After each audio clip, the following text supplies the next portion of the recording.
For me personally, it hasn't been the most difficult. Only because I understood one thing when I went to the pros, that the game still ain't changed. I still gotta go beat this nigga up. I still gotta go put in work. You feel me? Of course, there's challenges along the way and that you gotta see and overcome, because experience teaches everything.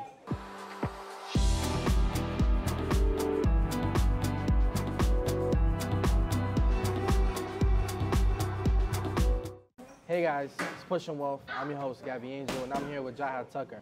8-0, 5 knockouts, top prospect in the pro industry, in the pro boxing. And we're here to talk to him about how we can push wealth in the sports industry. So tell me, Jahi, since when you been boxing? I've been boxing since I was like 7 years old, you know. I started back in Brooklyn, Starter City, and then from there, bro, this shit just took off, bro. So tell me, exactly what do people need to know to even get into boxing? To get into boxing, you just gotta know, are you willing to get punched in the face? And you're gonna throw a punch back if you get punched in the face. That's all it really boils down to, and a lot of sacrifice. Everybody has a plan until they get punched in the mouth. Everybody got a plan until they get punched in the mouth. So tell me, man, you know, I know you're a pro right now, but amateur-wise, how many fights were you fighting in amateur? Can you explain to us the difference between amateur and pro? Okay, as an amateur, I had 36 fights. And amateur fights are just like, you know, just sanctioned amateur fights. Amateurs lead you to the Olympics, you know. The professional ranks is like a separate business of its own. Although like a lot of the times the top amateurs become top pros, it's a different business. As an amateur, I was 30-6. I won a national, I won an international, and then from there, that was really it. I went pro when COVID hit. Perfect. So tell me, right now you're signed to a promotion team called Top Rank, right? Yeah. It's a promotion company, and you're also managed by who? Jay Prince. DJ Prince from Houston. Yeah, right? yeah. All right. So tell me, how's that experience been for you ever since you turned pro? And I know you turned pro at a young age, right? Yeah. At what age? I turned pro when I was 17. That's good. So tell me his experience with that. And like, you ever play 2K My Career, bro? Yeah. That's how it should feel. Like, you see guys that you see on TV, you see them in person. It's a little weird. It's not crazy but it's a little bit weird, and lets you like appreciate all the work you really put in, and make you want to keep pushing. You feel me? Tell me exactly, what does it mean to turn pro? Are you guys getting paid for fighting? Yeah. Yeah. Once you turn pro, once you enter the pro ranks, bro, that's when like the money starts coming in. In the amateurs, you can get paid too, but you gotta be on like a really high level to get paid in the amateurs, you know? As a pro, you get paid and you still gotta split it up between your management and your coaches and your staff, you know? Because now you're a business, so now you gotta like take care of everybody. Definitely. So you're saying that you're getting paid per fight, yeah. And in these fights, your job obviously is to trickle down the money and pay managers, pay any other staff members and management. Yeah. You know, so you feel like it's a responsibility, right? Because you're helping you're helping our families eat. Yeah, man. You feel me? I feel like it's going both ways, because they're helping me eat too. You feel me? End of the day, they sacrificing their time, their energy into what we're dealing with. And this is not a mess around business, not just from the fighter aspect, but from the staff as well. So far in pro, you have 8 fights so far. Out of the 8 fights, you've won them all, right? And you have 5 knockouts. In all of that, what training are you doing, man? What does it take to be where you at right now, undefeated so far? And we're gonna keep it that way, right? Yeah, we're keeping it that way, for a fact. So tell me what training goes into that. A training that goes into this, bro, it's just a lot, bro. To do this on a really high level, bro, you gotta really dedicate your time to the sport. And you can't make really no shortcuts. I do a lot of running, cardio, punching the bags, of course, a lot of pad work, sparring, and just a lot of mental preparation too, bro. I don't know if you ever heard, but like a lot of times, it's all mental, right? A lot of people say it's mental. And before I became pro, when I really took that next step to becoming a high level amateur, that's when I realized, bro, it's really all mental. You feel me? Perfect. Word. So tell me, how difficult has it been to transition from amateur into the pro? For me personally, it hasn't been the most difficult.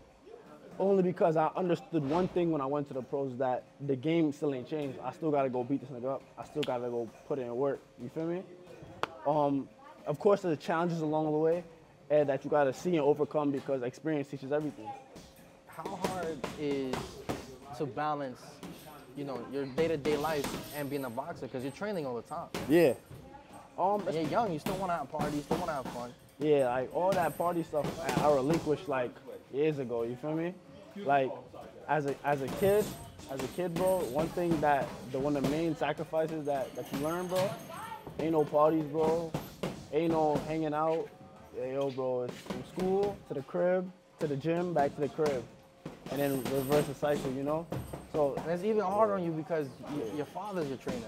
yeah, right? yeah. So it's like, it's not, you're also gonna train at home when Yeah. he's on there like, yo, what are you eating? What are you doing? Yeah. When are we gonna go run? Let's wake up Yeah. at 6 in the morning. As a fact. And a lot of the times, It's though, easier and harder sometimes, right? yeah, because it's easier because it helps you. Because a lot of the times, had my father not been my trainer, my training and my career path could have possibly shifted, you feel me?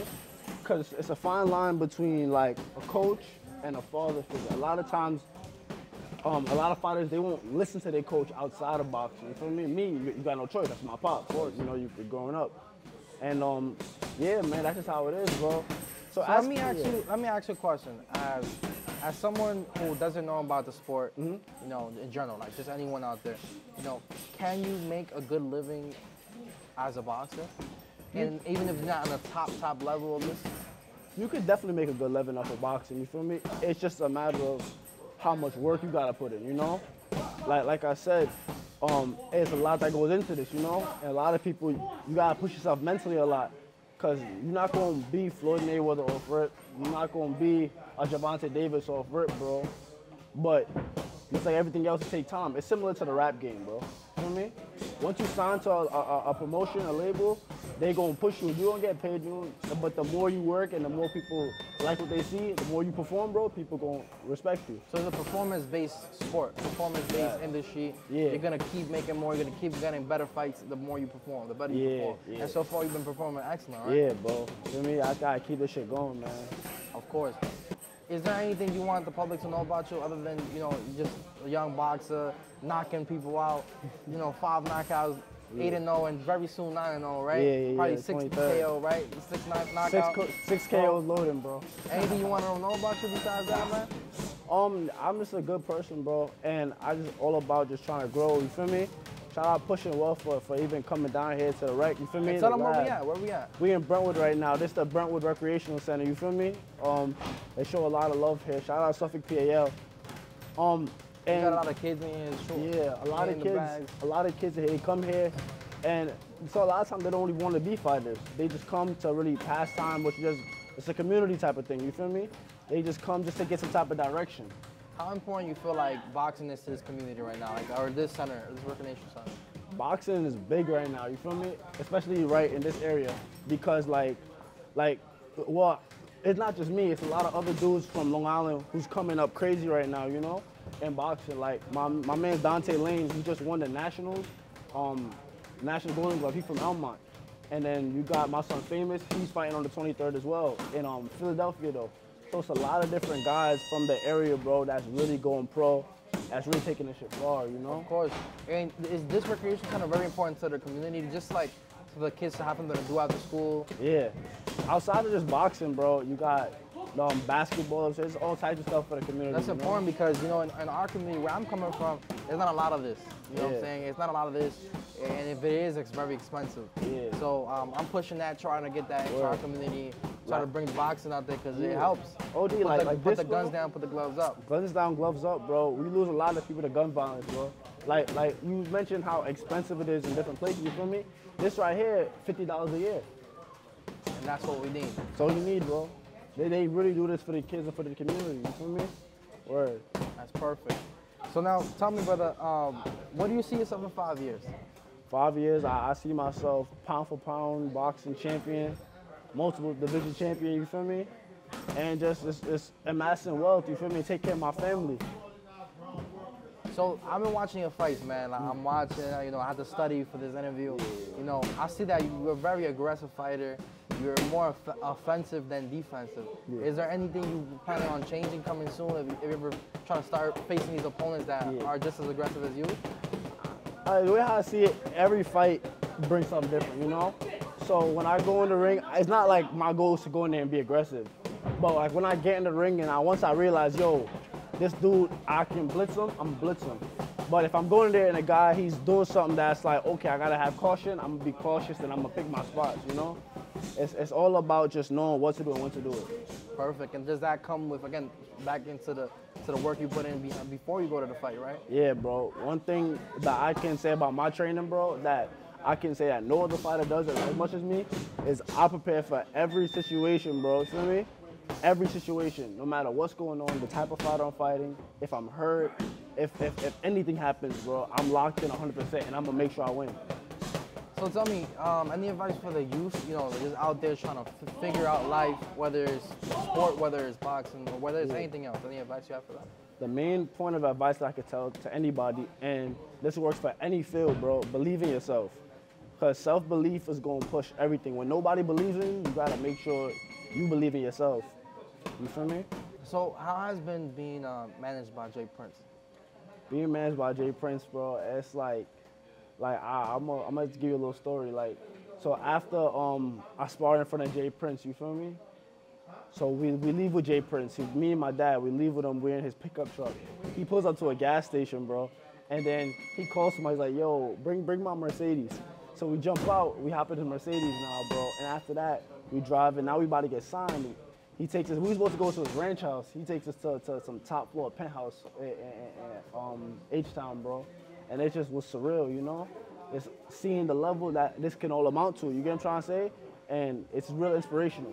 And he's the reason you got signed to Top Rank, right? Yeah, he the one who got me locked in with Top Rank. That was really the main thing, the main company I wanted to be signed with when I was coming up. I told everybody, yo, I want to be with Top Rank, and he got it done. Perfect. So you would say that, your dad and your whole coaching staff comes first, and then after that, Jay Prince is the one helping you out as well. Yeah, I consider all of it one. You feel me? Yeah, as you should. Of course my pops, certain people, certain family, bro, is above, you feel me? But I consider all one. We all a big family, bro, you know, a big team. Because we all got one end goal, you feel me? That's to get them chips, get the bread, and to just provide for not just me and my family, but for the generations on after. Perfect. And one last question is, tell a young boxer out there who's seeing you and saying, yo, I want to be with Top Rank, I want to be with Jay Prince, I want to have an 8-0 record, soon to be 9-0. Yeah. What advice you have for them? The best advice I can give you, bro, don't even look at nothing, bro. Just keep your head down and keep working, bro. Train every day? Train every day. You don't feel like training, bro, get up and go train. You don't feel like running, bro, get up and go run. You feel me? That's how you gotta do it, bro. And that's how I got here. God bless, bro. Perfect. Yeah, thank you so much for giving us time, for having us out here in Long Island. We appreciate you, brother, all right? Shout out Push It Well. Yep. Let's get a picture.